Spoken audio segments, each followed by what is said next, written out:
అమ్మ ఏంటి ఎప్పుడు మీరు గుర్తించారు ఇది 31st రోజు తెలిసింది సార్. ఆ రోజు నైట్ డీజే పెట్టారు. లైక్ అందరం ఎంజాయ్ చేసాము. నైట్ 1 o'clockకి మా వాష్రూమ్కి వెళ్ళినప్పుడు అప్పుడు కెమెరా ఉంది తెలిసింది.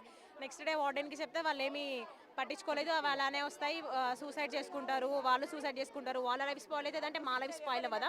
వీడియో రికార్డ్ చేసుకుంది మాది కదా, మాది స్పాయిల్ అవుతుంది కదా. లైక్ వాళ్ళు అట్లా బేస్లెస్ కమెంట్ చేసింది సార్. ఆ వెంటిలేటర్స్ దగ్గర నుంచి కూడా పెట్టారు అని అంటే ఆమె ఏమన్నదంటే వాళ్ళు చాక్లెట్ వేపర్స్ని బయటికి పడేసిరంట.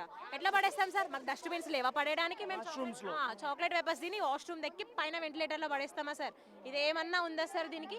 అట్లా బేస్లెస్ కమెంట్ చేసింది సార్ వార్డెన్ ఇన్ఛార్జ్. గ్రిల్స్ గానీ అట్లాంటివి ఏం లేదా వాష్రూమ్ వెనకాల బ్యాక్ సైడ్ కానీ అట్లాంటి ఏం లేవు సార్. మొత్తం ఓపెన్ ఉంది సార్. మొత్తం మెష్ ఉంది. కొన్ని కొన్ని కొన్ని అయితే అసలు ఓపెన్గా ఉన్నాయి. మీకు ఎవరి మీద నా డౌట్ ఉండిందా ఎట్లమ్మా? ఆ మెస్లో సర్వ్ చేసే బాయ్స్ ఉన్నారు కదా సార్, వాళ్ళే ఉన్నారు అక్కడ. సో ఆబ్వియస్లీ వాళ్ళే 12 members. వేరే వాళ్ళు బయట వాళ్ళు వచ్చి చూసారు ఇటు బీహార్ సంబంధించిన వారు అంటున్నారు. వార్డెన్ కూడా ఉంది సార్. ఆమె ఏ తప్పు చేయలేదు. ఆమె ఇంతమందికి ఆన్సర్ చెప్తుంది. మరి ఆమె ఎందుకు ఎస్కేప్ అయింది? మార్నింగ్ అంత దొంగతనంగా మా చీకట్లో వెళ్ళాల్సినంత అవసరం ఏముంది ఆమెకి? మా పేరెంట్స్ బయట హాస్టల్స్లో పెట్టలేక కాదు కదా సార్. ఇక్కడ 1,13,500 కట్టించుకున్నారు వాళ్ళు. నెట్ క్యాష్ మొత్తం నెట్ క్యాష్, ఆన్లైన్ కూడా కాదు, మొత్తం నెట్ క్యాష్ కట్టించుకున్న తర్వాత ఎలో చేశారు మమ్మల్ని హాస్టల్లోకి. అయినా కూడా ఒక ప్రాపర్ ఫెసిలిటీ లేదు, ఏం లేదు. అంటే ఏంటమ్మా మీ డౌట్? చూసారనా లేకపోతే వీడియో రికార్డ్ రికార్డ్ చేశారు సార్. అవి ఎన్ని రోజుల నుంచి జరుగుతుందో అసలు ఏం జరుగుతుందో తెలియదు. మాకు కనిపించింది, మాకు దొరికింది ఆ రోజే. అంటే పోలీసులు అయితే ఎటువంటి వీడియోలు దొరకలేదనేసి అంటున్నారు వీళ్ళు. దొరకలేదు అంటున్నారు సార్. అది ఎంత నిజమో ఎంత అబద్ధమో తెలియదు సార్. అదైతే ఇప్పుడు 5 మందిని అదుపులోకి తీసుకున్నారు కదమ్మా, ఇంకొక 6 మందిని మేము ఇంకా నా అనుమానం ఉంది. శాంపిల్స్ తీసుకున్నాము, ట్రేస్ అవుట్ చేస్తున్నాము అన్నారు సార్. ఆ డేటా కూడా ఒక మొబైల్లో ఒక యాప్ కూడా లేదు సార్. మీ మొబైల్ అట్లీస్ట్ ఫోన్ అనే యాప్ కూడా ఉండదా సార్? అట్లా ఎట్లుంటుంది సార్? ఒక మొబైల్ ఒక యాప్ లేకుండా మొత్తం డిలీట్ చేశారు వాళ్ళు. అంటే ఎందుకు డిలీట్ చేశారు వాళ్ళు తప్పు చేయనప్పుడు? వాళ్ళంతా అంత మెస్లో పనిచేసే వాళ్ళు ఎవరమ్మా? మెస్లో పనిచేసే వాళ్ళే సార్. వాళ్ళంతా సర్వ్ మీద మీకు డౌట్ ఉంది? వాళ్ళందరూ సర్వ్ చేసే బాయ్సే సార్. వాళ్ళు అక్కడ మామూలుగా అయితే ఎవరికి ఎంట్రీ ఉండదు కదమ్మా, ఇక్కడ లోపలికి వాళ్ళకి మాత్రమే ఎంట్రీ ఉంటుందా? వాళ్ళకి ఎంట్రీ అంటే వాళ్ళు వర్క్ చేసి అక్కడ ఉంటారనమాట. మీరు అక్కడికి వెళ్తే ఆ గ్రౌండ్ ఫ్లోర్ చిన్న పిల్లోడిలా కనిపిస్తుంది సార్. మొత్తం అట్లుంది. మీరు వెనక వెళ్తే మీరు కవర్ చేసుకోవచ్చు, మొత్తం మీకు కనిపిస్తుంది. అట్లుంది సార్. మొత్తం వెనక వాళ్ళకి రూమ్స్ ఇచ్చారు. వాళ్ళు వెనక హాస్టల్ బ్యాక్ ఇటు స్ట్రైట్ వెళ్ళి లెఫ్ట్ తీసుకొని మీకు కనిపిస్తుంది మొత్తం. ఎంతమంది ఉంటారమ్మా వాళ్ళకి అక్కడక్కడ? మీకు మెంబర్స్ ఉంటారు. సో వాళ్ళ మీద మీకు ఇంకా వాళ్ళు తప్ప ఇంకెవరు లోపలికి ఎంట్రీ ఛాన్స్ లేదు అక్కడ. ఒకవేళ ఇఫ్ ఇన్ కేస్ అది వచ్చి ఉంటే అక్కడ చిన్న కాంపౌండ్ వాల్ ఉంది. ఆ కాంపౌండ్ వాల్ ఉంది కదా, సో మేబీ అటు నుంచి ఎవరైనా వచ్చే ఛాన్స్ ఉంది. అది చాలా లెస్ ఛాన్సెస్, మాక్సిమం అయితే వీళ్ళే. ఏంటమ్మా నిజంగానే ఉందా? ఎవరైనా అవుటర్స్ వచ్చి లోపలికి దూకి కిటికీలో చూసేంత ఛాన్స్ ఉందా లేకపోతే లోపల వాళ్ళు?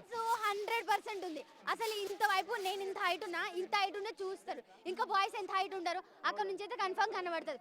మొత్తం అక్కడ మేము ఫస్ట్ డే వచ్చినప్పుడు మా పేరెంట్స్ ఇక్కడ చూసిరు, అక్కడ గోడ హైట్ ఉంది, ఓకే, ఇక్కడ గోడ హైట్ ఉంది, ఇంకెవ్వరు రారు ఇక్కడ అంటే ఇక్కడ ఉన్నారు, అక్కడ వాచ్మెన్స్ ఉంటారని ఓకే. కానీ బ్యాక్ సైడ్ మా పేరెంట్స్ చూడలేదు. బ్యాక్ సైడ్ మేము నిన్న మా పేరెంట్స్కి వీడియోస్ పెట్టాము. ఇంతలా ఉందా అని అంటుంది. ఇంత కుప్ప ఇంతవరకే ఉంది, విండో ఇంతవరకు ఉంది, ఇంత తొంగి చూసినా కనబడుతుంది. అసలు హైట్ తక్కువ ఉంది. మళ్ళీ మట్టి కుప్ప పెట్టారు. ఆ మట్టి కుప్ప తీసేసేయాలి కదా, తీయలేదు. మీరు కంప్లైంట్ ఇస్తే ఎందుకు అంత తొందరగా వెళ్ళు? మేము మొన్న వార్డెన్కి ఒకరోజు చెప్పినాం. వార్డెన్కి ఒకరోజు చెప్తే పట్టించుకోలేదు. మళ్ళీ నెక్స్ట్ డే చెప్తే అప్పుడు వాళ్ళ పేరెంట్స్ తీసుకొని వచ్చారు. వాళ్ళు డైరెక్ట్గా వాళ్ళ పేరెంట్స్ తీసుకొని వస్తే అప్పుడు పట్టించుకున్నారు. అంటే ఎవరమ్మా ఎవరై ఉంటారు అనేసి కేవలం మెస్ వాళ్ళనా అమ్మాయి అన్నట్టు? మెస్ వాళ్ళే, ఇంకెవరు ఉంటారు? అక్కడ నుంచి వచ్చే వాళ్ళు అంటే మరి అక్కడ నుంచి వచ్చే వాళ్ళకి ఛాన్స్ ఉందంటే అదంతా మనం క్లోజ్ చేయాలి కదా. మరి అక్కడ బాయ్స్ వచ్చే ఛాన్స్ కూడా ఉంది అనుకుంటున్నా. అక్కడ గోడ కూడా చిన్నగా ఉంది. ఆ గోడ మొత్తం